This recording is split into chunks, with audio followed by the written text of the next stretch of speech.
집에서 노후를 즐기며 살고 있습니다. 무료한 우리의 일상의 한때를 즐거움으로 채워주는 것이 바로 이 사연투브의 사연들이네요. 그러던 어느 날 문득 우리의 이야기도 사연으로 보내보면 어떨까 싶더군요. 라디오 사연 한번 보내본 적이 없던 우리인지라 말재간이 있을까 싶긴 하지만 그래도 떨리는 마음으로 이렇게 사연을 보내봅니다. 형편이 어렵던 저와 남편은 서울 월세방에서 신혼을 시작해 두 딸을 낳았어요. 양가 또한 어려워 우리에게 도움을 줄 수 없었죠. 저와 남편은 자식들에게만은 우리와 같은 가난을 겪게 하기 싫었기에 결혼 5년 차에 차린 고물상을 어떻게든 잘 키워내려고 노력했어요. 처음 고물상 운영은 굉장히 고됐습니다. 가진 돈이 없었기에 고철이나 파지를 가져온 사람들에게 당장 줄 대금이 쪼들렸으니까요.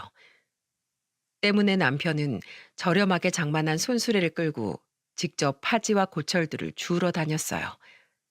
저 또한 아이들을 재운 새벽엔 그런 남편을 도우려 거리로 따라 나섰죠. 여보, 손 많이 시렵지? 그냥 집에서 애들 보고 있으라니까. 괜찮아요. 애들 재운 사이에라도 나도 나와서 도와야죠. 당신 혼자 이 차가운 겨울 새벽바람 맞아가며 고생하게 둘 수는 없어요. 허리도 많이 아프고 겨울엔 손이 꽁꽁 얼어붙어 손끝이 시리다 못해 욱신거리더군요. 그래도 꿈꿀 훗날의 행복이 있었기에 우린 웃으며 버텼습니다. 너무 몸이 고되다가도 집에 돌아와 엄마 아빠를 부르는 딸들을 보면 묵은 피로가 싹 씻겨나가곤 했죠. 그렇게 시간이 흘러 고물상은 점차 자리를 잡아갔습니다. 이젠 남편의 외벌이로 충분했기에 저는 집안일과 육아에 더욱 시간을 할애할 수 있었어요. 그동안 고생스러웠던 만큼 앞으로 딸들만 착하고 건강하게 자라준다면 우린 더 바랄 게 없었죠. 하지만 부모도 사람이다 보니 딸들이 자라며 서운한 감정이 생기기도 하더군요. 여보, 저기 친구들이랑 서 있는 애 우리 혜인이 아니에요? 맞네. 길거리에 서 있어도 우리 큰딸 인물이 빛을 발하는구먼. 혜인아, 엄마랑 아빠다. 뭐야? 혜인이 너희 부모님이야? 아니야. 우리 아빠 회사 다녀. 옷차림 완전 꼬질꼬질한 게 정신 좀 이상한 사람들인 것 같아. 얘들아, 가자. 괜히 우리한테 계속 말 걸면서 쫓아올라.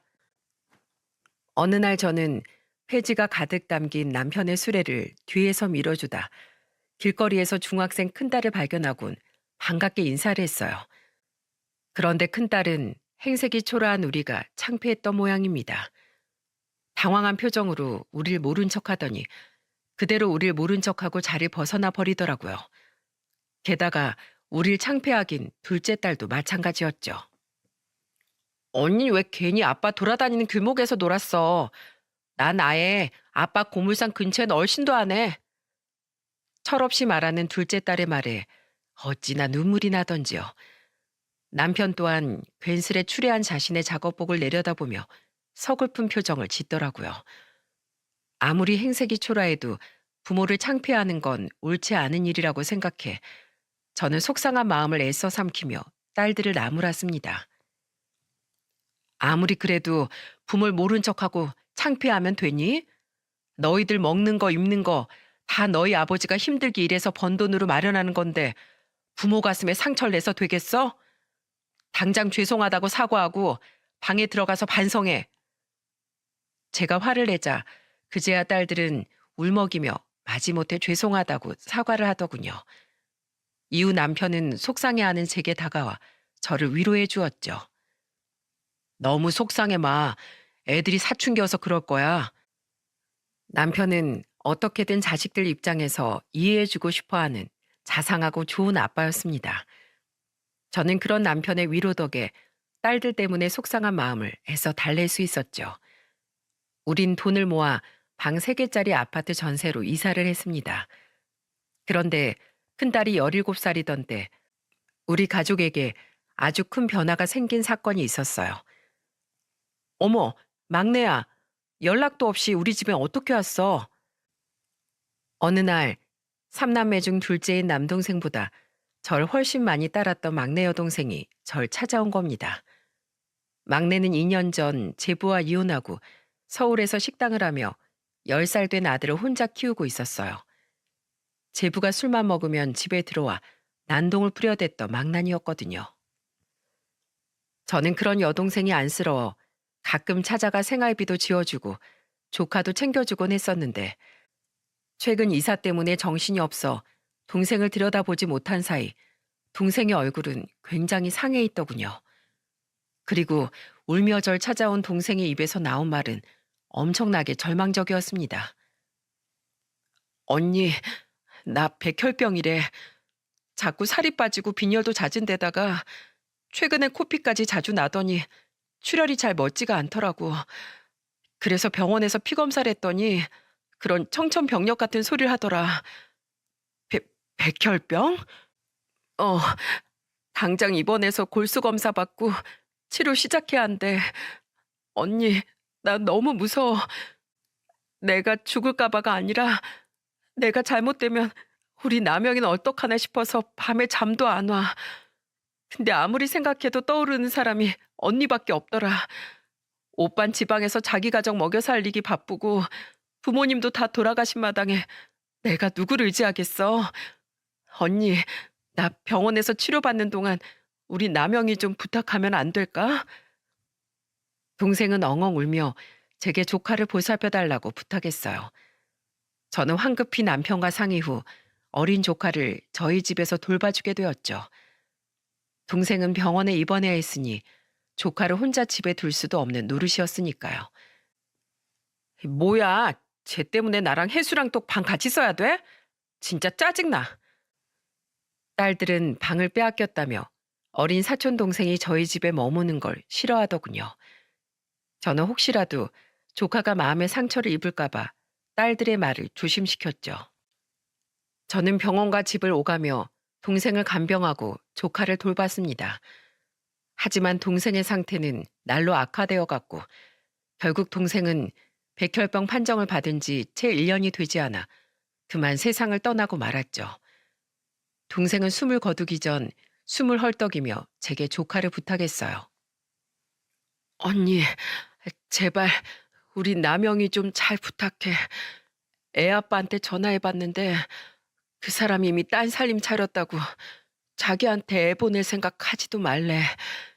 불쌍한 우리 남영이 제발 버리지 말아줘.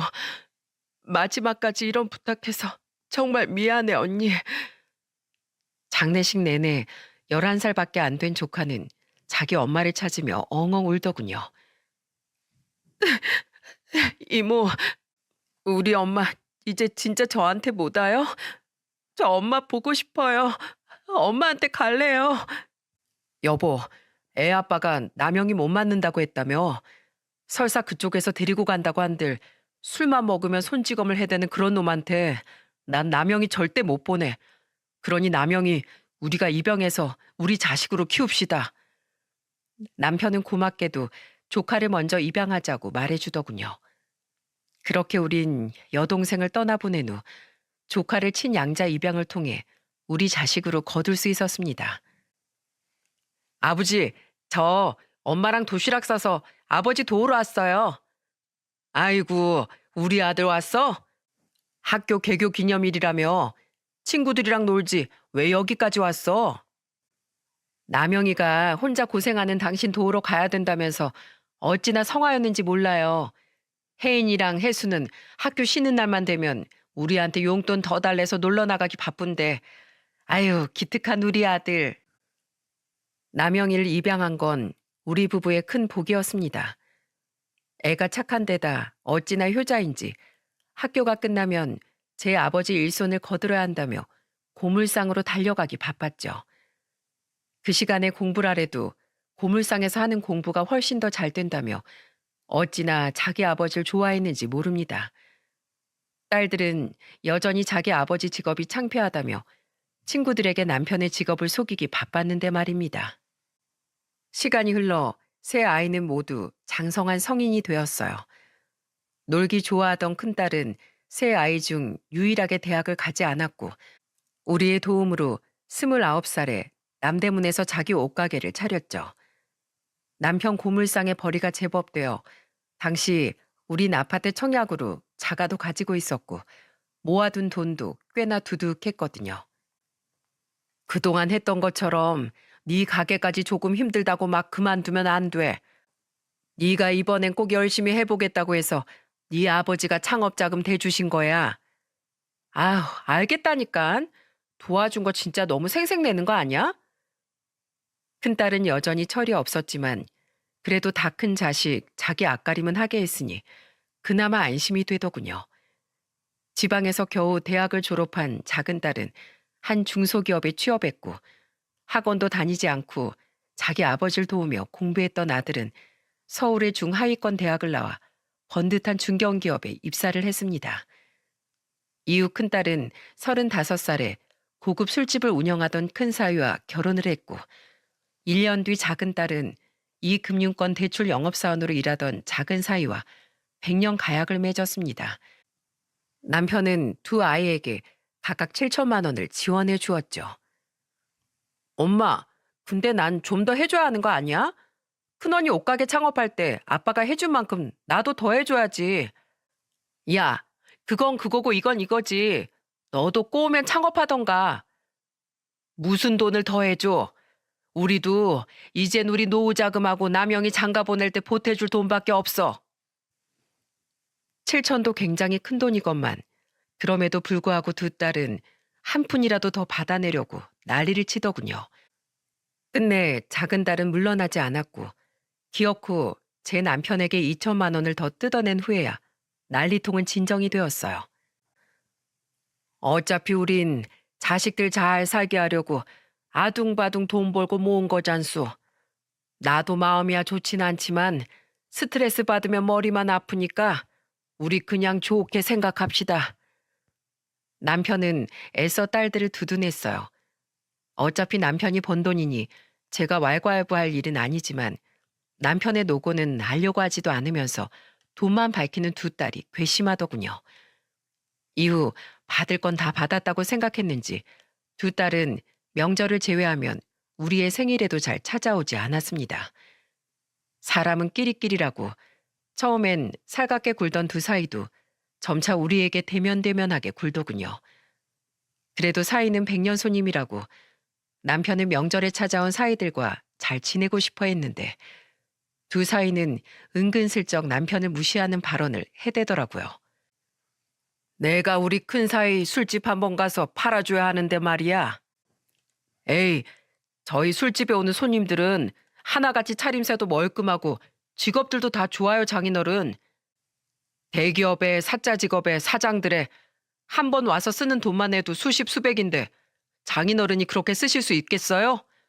고물 팔아서 돈 얼마나 버신다고요? 수십, 수백? 아이구야, 돈이 얼마나 많으면 하루 술값으로 그렇게 쓰나?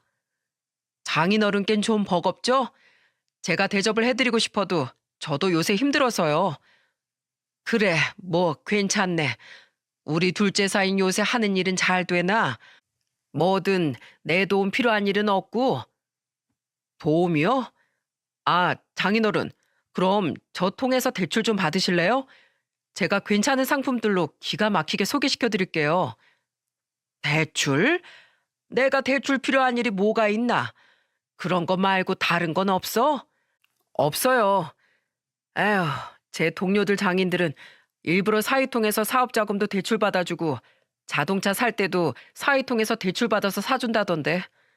하긴 고물상 하면서 차나 사업자금 필요하실 일이 뭐가 있으시겠어요? 처음엔 이 정도는 아니었는데 오냐오냐 해줬더니 점점 제 남편을 무시하는 발언이 도가 지나치더군요. 옆에서 듣던 제 아들도 이건 아니라고 생각했는지 자기 매형들에게 화를 내더라고요. 매형들, 지금 말씀을 되게 무례하게 하고 계신 거 아세요? 아다르고 어다른 거라고 왜 말끝마다 고물상 고물상 거리세요? 큰 매형 술집 사장이란 사람이 장인어른한테 자기 가게에서 그깟 술 대접 한번 못 해줘요? 자기도 그럴 능력 없으면서 왜 저희 아버지 무시해요? 아버지가 어디 돈이 없어서 그러셨겠어요? 그냥 술값에 그만큼 돈을 쓰기 싫으시다는 거죠. 그리고 작은 매형도 그래요. 얼마나 실적이 안 좋으면 자기 장인어른한테 대출 받아달란 소리를 서슴지 않고 해요? 그리고 도와주면 감사한 거지. 다른 사람들하고 비교한 건 또 뭐예요? 두 분 다 저희 아버지한테 사과하세요. 야, 넌 왜 괜히 시간 내서 온 너희 매형들한테 큰 소리야? 너야말로 너무 무례한 거 아니야? 엄마, 남영이 쟤 버릇 없는 것 좀 봐. 버릇 없는 건 사위들이지. 남영이 말이 틀린 게 뭐가 있어? 그리고 너희들이 더 문제야. 너희가 너희 부모를 부모 대접 안 하니까 사위들까지 처가 어려운 줄 모르고 처부모 앞에서 저딴 소리 해대는 거 아니야? 제가 화를 내자 그제야 두 사위는 떨떠름한 표정으로 남편과 제게 사과하는 신용을 하더군요. 하지만 표정이 꼭 흰 두부 씹은 사람 마냥 팍 썩은 것이 누가 봐도 억지로 사과라는 게 느껴졌죠. 딸들은 왜 괜히 명절에 힘들게 온 사위들에게 성을 내냐며 투덜댔어요. 그 모습에 결국 그 온화하던 남편까지 버럭 화를 내더라고요. 다들 그만해. 다 딸 자식들을 부모 공경할 줄도 모르는 인간들로 키운 내 탓이야. 너희들도 그리고 자네들도 더 얼굴 마주하고 싶지 않으니 이만 돌아가게. 남편은 손주들과 두 딸 부부를 쫓아낸 후 한숨을 푹푹 쉬더군요. 그런데 그렇게 고물상을 무시하던 두 딸과 사위들은 그 다음에 고물상의 일로 또 한바탕 뒤집어졌습니다. 아빠, 고물상을 남영이한테 물려줄 거라며? 그래, 소식 한번 빠르구나. 남영이가 회사에서 입 바른 소리를 했다가 누명을 쓰고 결국 회사를 그만두게 됐잖니. 어차피 나도 이제 70이 다 돼가서 몸이 힘든 차에 잘 됐다. 남영이야 워낙 틈틈이 내 일을 많이 도와줬으니 고물상 이어받아서 운영하기도 수월할 테고. 근데 이게 뭐라고 너희들이 이렇게 다 몰려와서 난리를 치는 게야? 그런 노다질 남영이한테 그냥 덥석 주면 우리는? 맞아요, 장인어른. 솔직히 장인어른 친자식은 제 아내랑 처제 아닌가요? 이건 형평성에 어긋나죠. 어긋나긴 뭐가 어긋나. 남영이도 엄연한 내 아들이야. 게다가 너희 셋 중에 제일 효자가 남영인데 그렇게 따지면 너희들한테 고물상을 넘기는 게 더 형평성에 어긋나는 거 아니냐? 그리고 내가 고물상을 넘긴다고 한들 너희가 고물상을 어떻게 운영할 건데? 주면 너희들이 아님 자네들이 할 건가? 저희가 그걸 어떻게 해요? 주시면 비싸게 팔아 넘겨야죠. 맞아, 아빠.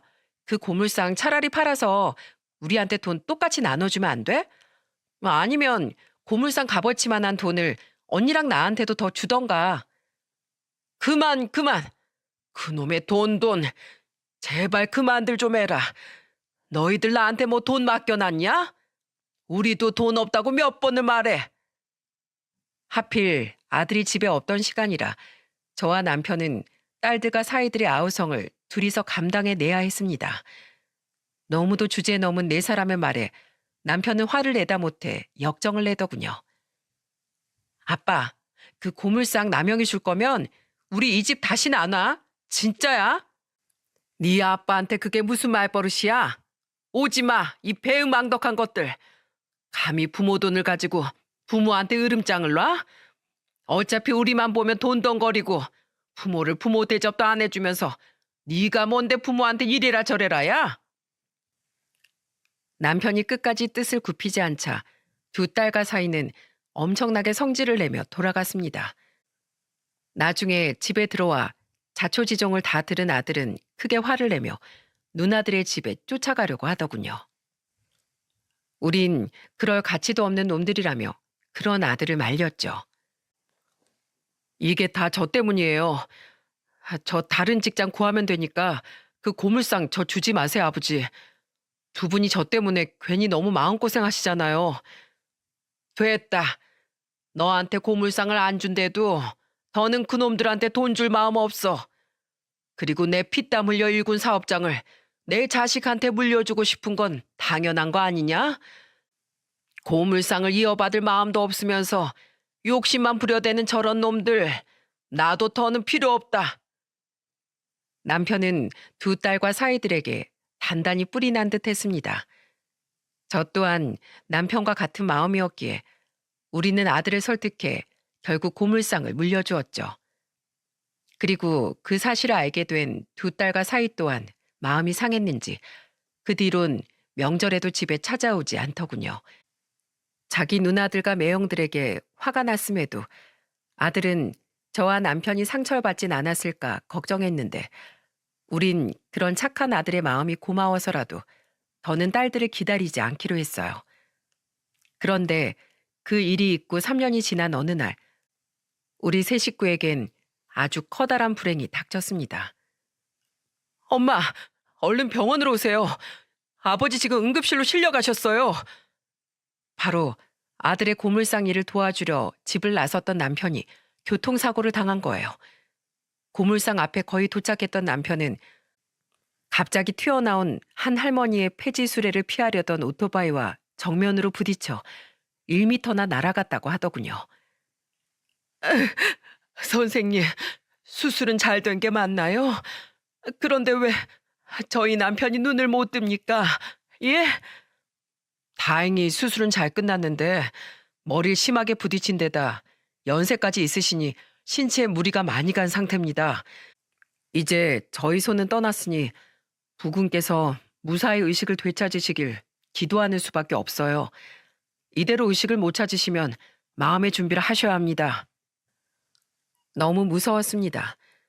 남편과 평생 의지하고 산 세월이 거의 50년이건만 그런 남편이 영영 눈을 못 뜰지도 모른다는 사실이요. 아들은 중환자실 앞에서 통곡하는 저를 끌어안고 하염없이 흐느꼈죠. 겨우 울음을 그친 전 아주 오랜만에 딸들에게 연락을 했습니다. 아무리 그동안 얼굴을 보지 않고 지냈다지만 자식들도 자기 아버지가 위독하다는 사실은 응당 알아야 하니까요.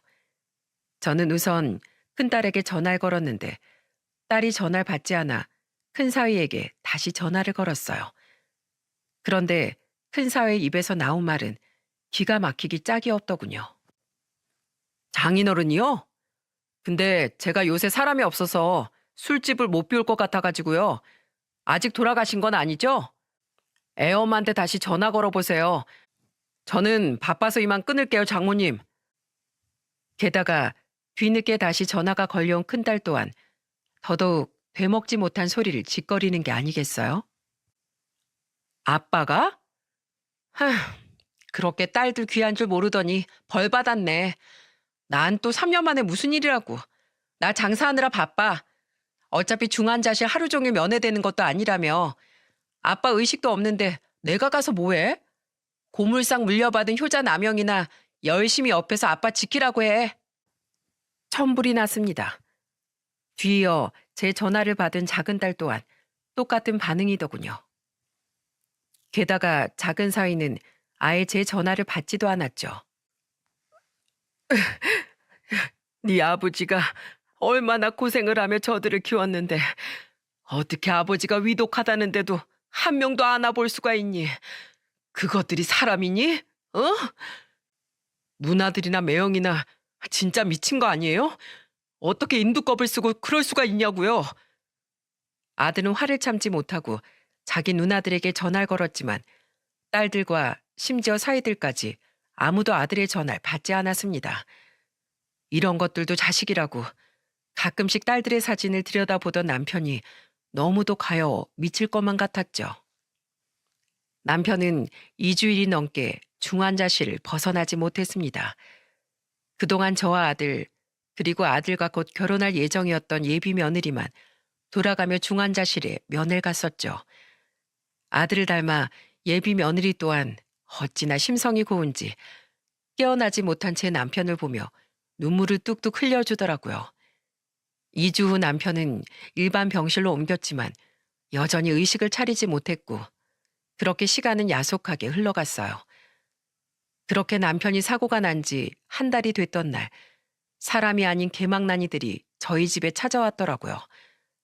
저는 오랜만에 아들과 짐을 가지러 집에 돌아와 있었는데 미친 듯이 눌리는 초인종 소리에 문을 열어보니 글쎄, 술이 얼큰하게 취한 두 딸과 두 사이가 저희 집으로 들어오더군요. 너희 아버지 병원에 코빼기도 안 보이더니 너희들이 이 시간에 어쩐 일이야? 너희들 술 마셨니? 자네들도? 네, 집에 애들 두고 저희들끼리 제 술집에서 술 한잔 했습니다, 장모님. 지금 자네들 장인이 생사의 기로에 서 있는데 이렇게 술 퍼마시고 처가에 찾아오다니 지금 제정신인가? 다들 썩 나가지 못해? 아, 엄마. 엄마는 왜 맨날 우리 못 쫓아내서 안달이야.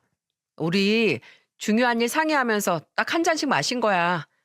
그거 엄마랑도 같이 상의하려고 혜순의 부부랑 같이 여기까지 일부러 찾아온 거라고. 상의는 무슨 상의? 여보, 내가 대표로 말씀드릴게. 장모님, 툭 까놓고 말하겠습니다. 장인어른 유산 분배 미리 좀 하시죠. 뭐야? 어이가 없었습니다. 그 네 연놈들은 남편의 병문안 한번 안 오더니 술에 취해 찾아와서 한다는 소리가 고작 유산 타령이더라고요. 아들 또한 어이가 없었는지 자기 큰매형을 노려봤는데 저는 무슨 개소리를 하나 드러나 보자 싶어 아들을 막았습니다.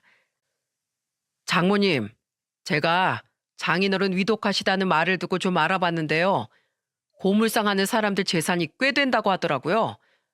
막 월 1,000만 원씩 번다는 사람들도 있다던데 장인어른 우리한테 말씀 안 하신 재산 있으시죠?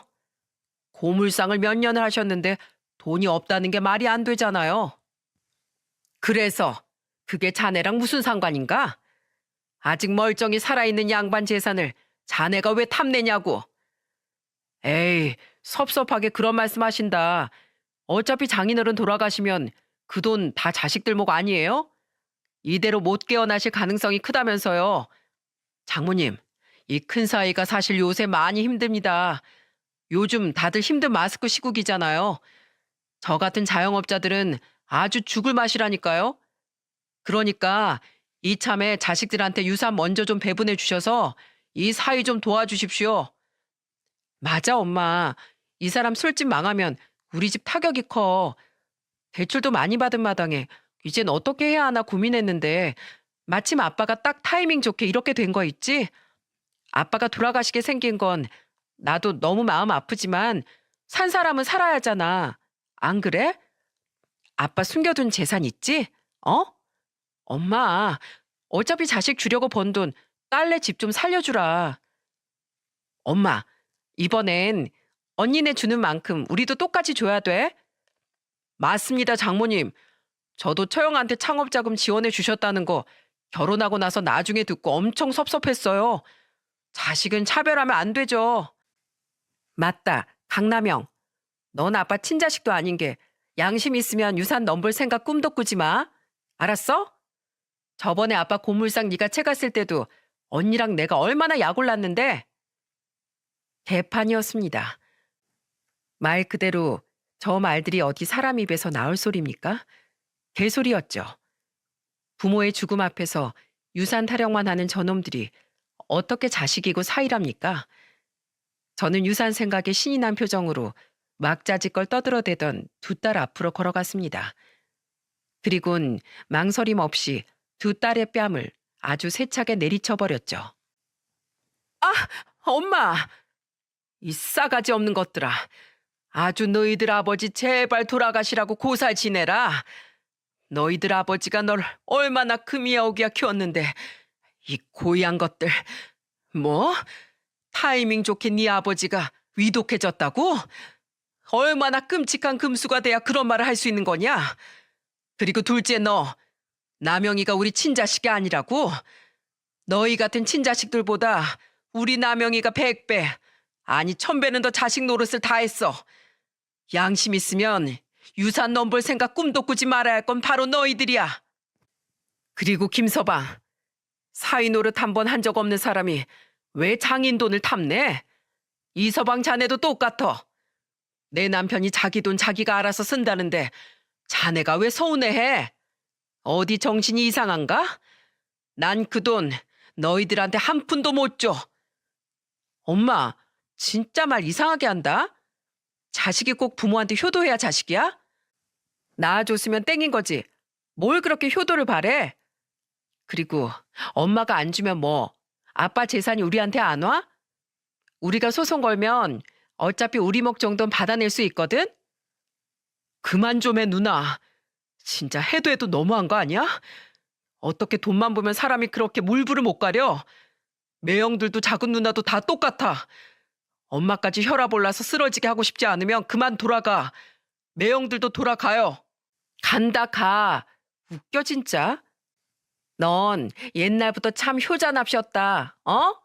친자식도 아니면서. 엄마, 이렇게 우리 쫓아보내도 어차피 우리한테 들어올 돈은 다 오게 돼 있어. 늙어서 기력도 딸릴 텐데 엄한테 힘 빼지 마. 흥, 여보, 가자. 그렇게 두 딸과 사이들은 투덜대며 집을 나가버리더군요. 너무 원통해서 저는 아들에게 안겨 펑펑 울었습니다. 이건 뭐 자식들이 아니라 거의 빚쟁이, 아니 생돈 뜯는 사채업자들 수준이었어요. 울지 마세요, 엄마. 저 인간들 분명 언젠가 천벌을 받을 거예요. 그날 늦은 새벽, 큰딸은 술에 취해 아들에게 전화까지 걸었더군요. 얼마나 취했는지 혀까지 꼬인 채로. 야, 너 진짜 우리 아빠 유산 단돈 10원도 탐내지 마라. 야, 이 고아 자식아. 자. 꽁돈을 위하여 다들 건배! 라는 천인 공노할 소리까지 해대더군요. 그 네 연놈들은 저희 집에서 나간 후 자기들끼리 술을 더 마시며 축하 파티까지 하고 있던 겁니다. 이 천벌을 내려도 시원찮을 이것들에게 제 남편의 유산을 맥없이 빼앗겨야 한다니 가슴에서 천불이 날 것 같았죠. 그런데 다음 날 우리에겐 엄청난 기적이 찾아왔습니다. 여보! 바로 제 남편이 기적처럼 의식을 회복한 거예요. 남편은 너무 오랜만이라 목소리를 내는데도 조금 어려움을 겪긴 했지만 이미 수술 부위와 몸도 많이 회복됐던 터라 며칠 만에 기력을 많이 되찾더군요. 그리고 딸들의 일을 전부 전해들은 남편은 엄청난 분노를 참지 못했습니다. 천벌받을 놈들, 내가 인생을 헛살았어. 여보, 나 도저히 괘씸해서 이대로 못 넘어가겠어요. 내가 그 애들 정신교육을 호되게 시켜줘야 이 화가 풀리겠다고요. 남편 또한 저와 같이 처참한 마음이라 우린 어떻게 딸두가 사이를 호되게 혼내줄 수 있을지 고민했습니다. 그런데 마침 큰딸이 병실에 찾아왔더라고요. 남편이 사고를 당한 후 처음 있는 일이었죠. 저는 머릿속에 생각 하나가 번뜩여 남편에게 눈을 감고 여전히 깨어나지 못한 척을 하라고 말했습니다. 큰딸은 가만히 와서 남편을 들여다보더니 제게 이러더군요. 아빠 상태 좀 보러 왔어. 한 달이 훌쩍 넘도록 이렇게 못 깨어난 거면 곧 돌아가시겠네. 그치? 그래, 의사가 이젠 정말 마음의 준비를 하라는구나. 그래서 넌 그거 확인하러 왔니? 네가 유산 언제 받을 수 있나 보려고? 엄마, 아직도 화났어? 내가 그때 그랬잖아. 어차피 우리한테 유산 돌아올 거니까 힘 빼지 말라고. 그래, 네 말이 맞다. 며칠 동안 생각해보니 나도 괜히 자식인 너희들과 신경전하며 힘 뺄 필요가 없겠더구나. 그래서 말인데 사실 네 아버지 재산이 너희들 생각보다 좀 많다. 저번에 투자 목적으로 사둔 빌라 하나가 재개발 확정되면서 돈을 꽤 불렸거든. 그래? 얼마나 됐는데? 다 합치면 12억 정도 된다. 어차피 너희 아빠가 나중에 물려주려고 했던 돈이니까 내 몫까지 다 합쳐서 그냥 그거 너희들한테 다 나눠주마. 너희 말대로 남영인 우리 친자식도 아니니 남영이한텐 고물상이면 충분할 거야. 12억? 진짜지 엄마? 진짜 약속했다. 12억 전부 나랑 혜수한테 준다고? 웬일이래 엄마? 저번엔 그렇게 화를 내더니. 나도 늙었어. 너희 아버지 유산 정리한 뒤엔 나도 나한테 남아있는 노후 자금만 가지고 조용히 살 거다. 큰딸은 제 말에 거의 천정을 뚫을 듯 펄쩍펄쩍 뛰며 좋아하더군요. 눈앞에 제가 속으로 어떤 마음을 품고 있는진 꿈에도 상상 못한 채 말입니다. 저는 그런 큰딸에게 마지막으로 쐐기를 박아주었어요. 그래도 내가 너희들 아빠 재산 전부를 마음대로 움직일 순 없어. 대신 일주일 뒤에 집으로 오너라. 내가 미리 처분해서 줄 수 있는 약간의 돈은 미리 주마. 사위들이랑 해수도 다 데리고 오고. 와, 대박. 아싸. 아빠 돌아가시면서 저한테 아빠 노릇 톡톡히 하시네요. 아빠, 기왕이면 빨리 돌아가세요. 딸은 덩실거리며 병실을 나갔습니다. 그제야 눈을 뜬 남편은 피눈물을 흘릴 듯 눈물 고인 눈이 벌개져 있더군요. 빨리 돌아가시라고? 내가 고작 저런 말을 듣겠다고 그 힘든 시간을 버텨내면서 자식들을 키웠단 말이야? 울지 말아요, 여보. 내가 꼭 복수해 줄게요. 당신 눈에 피눈물 흘리게 한 것들은 더 이상 내 자식도 아니에요. 쟤들은 제가 죽어도 똑같이 저랬을 거라고요. 그렇게 일주일 뒤 저와 아들은 집에서 두 딸과 사이들을 맞았습니다. 신이 나서 집으로 돌아온 그놈들은 거실 풍경을 보자마자 그 자리에 떡하고 얼어붙더군요. 왜?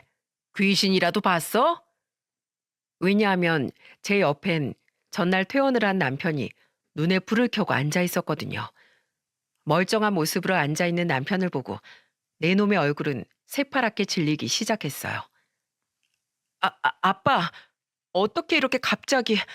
분명 일주일 전엔 오늘 내일 했는데? 왜? 내가 안 죽어서 섭섭하냐?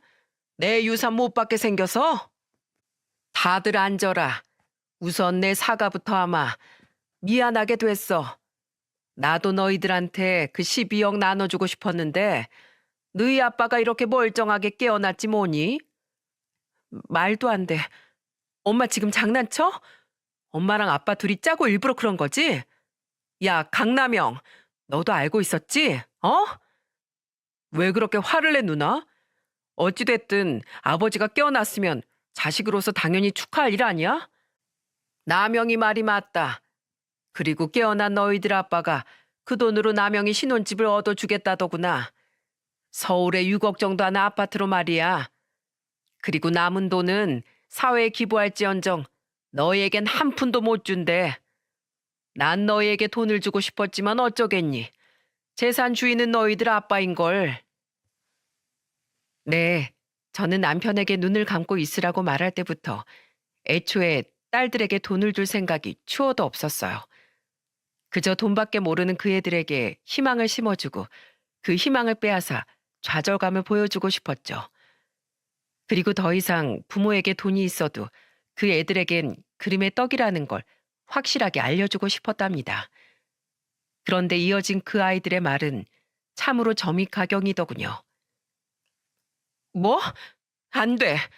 아빠, 나 그 돈 줘야 돼. 나 6억이나 생길 생각하고 가게 주인한테 월세 뺀다고 했단 말이야.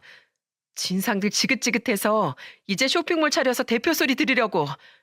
이미 다음 세입자도 정해졌어. 장인어른, 저도 급합니다. 이미 저도 그 돈 주신다고 해서 여기 이서방한테 대출 잔뜩 받았단 말이에요. 이곳저곳 지인들한테 빌린 돈 먼저 갚고 거래처에 밀린 대금들도 다 갚으려고요. 게다가 지인이 권리금 챙겨줄 테니까 가게 넘기라는 것도 장인어른 돈 믿고 버텨볼 생각으로 거절했는데 갑자기 이러시면 저 어쩌라고요. 엄마, 나랑 이서방도 같이 치킨집 차릴 생각으로 둘 다 회사에 사표 냈어. 어차피 아빠 금방 돌아가실 것 같아서. 한심하게도 그 일주일 사이에 내 놈은 이미 유산을 쓸 곳까지 다 정해놓고 일사불란하게 움직였더군요. 분명 12억 전부는 남편이 세상을 떠난 다음에야 줄 수 있다고 말까지 해놨는데 정말로 물 떠놓고 매일같이 남편이 눈을 감기만을 고사라도 지냈던 건지 말입니다. 그 어이없는 광경에 남편은 역정을 내며 소리치더군요. 누가 그렇게 하라고 시켰어? 내가 한 달이든 두 달이든 숨을 안 거두면 어쩌려고 그런 경거망동을 했어? 아빠, 그럼 우린 어떡해? 아빠라고 부르지도 마. 내가 너희들의 바닥을 이번에 똑똑히 알았다. 너흰 더 이상 내 자식도 아니야. 원래 있는지도 몰랐던 돈 때문에 자기 부모가 세상을 떠나기만 손꼽아 기다리는 너희 같은 놈들은 세상에 없을 거다. 그리고 내가 그렇게 하라고 했어? 너희 엄마가 그러라고 했냐? 아니, 이건 다 너희들 욕심에 너희가 잡아먹힌 거야. 뭐 돈 안 주면 소송을 해서라도 너희 몫을 찾을 거라고? 내가 그 꼴 보기 싫어서라도 100살까지 벽에 똥칠하면서 아주 오래오래 살 거다. 평생 우리 옆에서 효도한 남영이한테만 주고 싶은 거 다 퍼주면서 자식된 도리도 안 하려는 너희한테 부모 재산을 바랄 자격은 단 한 개도 없어. 이제 두 번 다시 내 집에 찾아오지 마라. 알았어? 나가. 아, 아빠. 장인어른, 제발 한 번만 살려주세요. 예? 엄마, 제발 아빠 좀 말려봐. 엄마가 우리한테 돈 준다며, 어? 자식들 인생 이렇게 망하게 그냥 둘 셈이야, 엄마? 아, 글쎄, 네 아빠 재산이라 난 손쓸 길이 없다니까. 그리고 내 마지막으로 한마디 하마. 낳아줬으면 끝이니 효도 같은 거 바라지 말라고 너희가 그랬지? 내가 그 말 그대로 돌려줄게. 우린 너희를 낳아준 걸로 부모된 도린 다 한 거다. 우린 그동안 너희에게 최선을 다했어. 부모 자식 간의 의리는 너희가 먼저 저버린 거야. 이제 앞으로 너희들 알아서 살아. 우린 너희에게 더할 도리도 의무도 없으니까. 큰일 났음을 깨달았는지 내 놈은 무릎을 꿇고 싹싹 빌더군요. 하지만 남편과 저는 그놈들을 전혀 용서해줄 생각이 없었죠. 아들은 그놈들을 집 밖으로 끌어내려고 했지만 아무래도 혼자서 4명은 역부족이었어요. 결국 남편이 경찰서에 전화를 하고서야 그놈들은 가망이 없다고 생각했는지 엉엉 울며 저희 집 현관문을 나서더라고요. 그날 이후에도 딸들과 사위들은 2달이 넘게 번갈아가며 찾아와 저희 집 현관문 밖에서 싹싹 빌었습니다. 아빠, 나 졸지에 멀쩡하던 내 옷가게도 잃고 장사할 터전도 없어졌어. 모아뒀던 돈도 전부 애 아빠 대출금 갚는 데 들어갔단 말이야. 3억만, 아니 딱 1억만이라도 좀 줘. 어? 아니면 차용증 쓸 테니까 빌려라도 줘. 시댁에선 아빠 얘기 듣고 우리 애만 봐준다고 하고 우리한테도 도움 한 푼도 못 주시겠대. 장인어른, 이서방 그놈이 받아준 대출 알아서 다 해주겠다더니 알고 보니까 금리가 13%가 넘어갑니다. 제가 대출 내용을 잘 안 듣고 무작정 동의를 해버린 걸 이용해서 그놈이 저한테 이런 똥을 준 거예요. 게다가 건물주가 이번에 월세까지 올려달랍니다. 안 그러면 다음 달 계약 만료 때 가게 빼라고요. 그동안 밀린 월세도 전부 보증금에서 까버리겠대요. 제발 저희 좀 살려주세요. 예? 한 번만 도와주시면 제가 저희 가게에서 술 대접 거하게 하겠습니다. 아빠, 난 이미 후임 구했다고 회사에서도 안 받아주겠대. 내 스펙이 부족하다고 다른 회사에선 이력서 통과도 안 되고. 아빠, 당분간 우리 집 생활비라도 좀 도와주면 안 될까? 어? 장인어른, 저 겨우 상사한테 굽신거려서 회사 다시 들어가긴 했는데요. 사표 낼 때 제가 워낙 시건방을 떨어선지 요새 실적 가지고 눈치를 너무 심하게 주네요. 그래서 말인데 제발 저 통해서 대출 몇 개만 받아주시면 안 될까요? 장인어른 돈 많으시잖아요. 예? 그렇게 제 남편을 무시해댈 땐 언제고 자기들이 아쉬우니 이제 와서 도와달라 술 대접하겠다 하는 꼴을 보니 웃기지도 않더라고요. 솔직히 자식들이 저러니 마음이 좋진 않았지만 저는 남편이 죽기만을 간절히 바라던 그 악마 같은 눈빛을 잊을 수가 없었어요.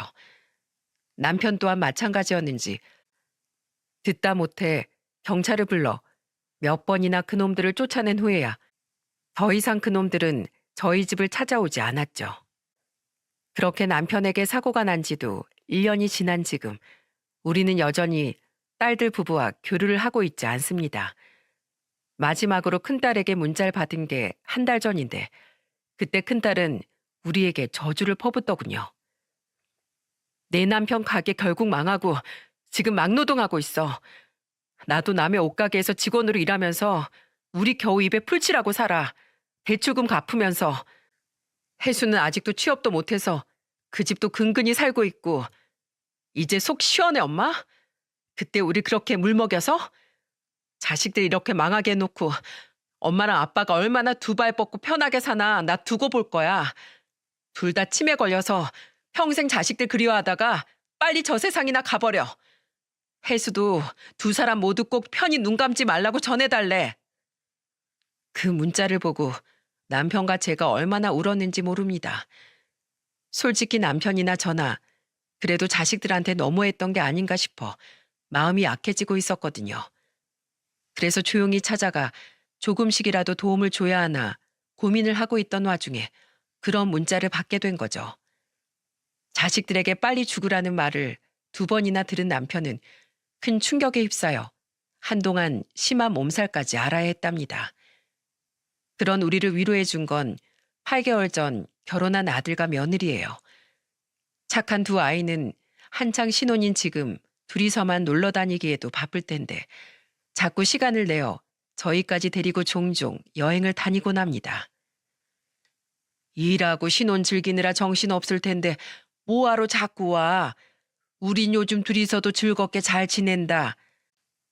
집에만 계속 계시면 누나들 때문에 심란해 하시는 거 다 알아요. 그리고 전 두 분하고 이렇게 시간 보내는 게 더 좋아요. 두 분 덕에 대출 없이 좋은 집에서 시작했으니 대출이자 갚는 대신 두 분께 이렇게 맛있는 거 사드린다고 생각하면 좋잖아요. 저도 두 분이랑 놀러 다니는 거 너무 좋아요, 어머님, 아버님. 그리고 이 사람이 저희 친정 부모님께도 너무 잘해드려서 오히려 제가 더 분발해야겠다고 생각했는데요. 우리 이번 주말엔 월미도 가서 조개구이에 소주 한잔하고 하룻밤 자고 올까요? 특히 며느리가 얼마나 싹싹한지 저와 남편은 처부모로서는 한 번도 느껴보지 못한 즐거움을 시부모가 된 지금에야 실컷 느끼고 있답니다. 이렇듯 저와 남편 곁엔 아이러니하게도 친자식이 아닌 마음으로 낳은 우리 아들만이 남아 있어요. 저와 남편은 그런 아들에게 힘이 닿는 한 아주 오래도록 든든한 부모가 되어줄 생각입니다. 남은 재산은 잘 가지고 있다가 좋은 곳에 쓸지 아니면 자식을 위해 쓸지 아직 결정하지 못했지만 옳은 쓰임새가 떠오를 때까진 잘 간직하고 있으려고 해요. 액수와 별개로 그 돈은 남편과 저의 수십 년간의 피와 땀이 묻은 소중한 자산이니까요. 저희 근황과 별개로 저와 남편은 아직까지 두 딸을 생각하면 억장이 무너지고 마음이 굉장히 심란해지곤 합니다. 1년 전에야 너무 화가 나고 미운 마음에 일절 도움을 끊었다지만 부모가 되어 인성교육이란 명분으로 자식이 그렇게 망가진 모습을 그냥 두고 보는 게 맞는 건지 끊임없이 고민이 되어서요. 자식들의 행복을 바라며 번 돈이 결국 우리 가족에게 독이 된 것 같아 너무 씁쓸하네요. 그래서 전 이 사연을 통해 다른 분들께 묻고 싶었습니다.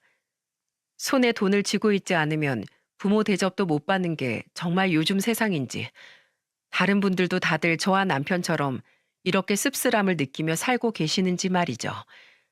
저는 앞으로도 남편과 아주 오래도록 고민을 할 것 같습니다. 미워도 내 자식들이니 끝까지 딸들을 책임지고 도와줘야 하는 건지, 아니면 정말로 부모로서 할 만큼 했으니 스스로 반성할 수 있게 저대로 둬야 하는 건지 말입니다. 70이 넘은 지금까지도, 아니, 나이가 90이 넘어서도 눈을 감을 때까진 자식에 대한 번뇌는 끝나지 않을 것 같네요. 저희와 같이 끝없이 자식에 대해 번민하고 계실 세상의 모든 부모님께 이 사연을 빌려 응원과 격려의 말씀을 보내고 싶습니다. 부디 모든 가정이 무탈하시길 빌며 저는 이만 사연을 마칠게요. 감사합니다.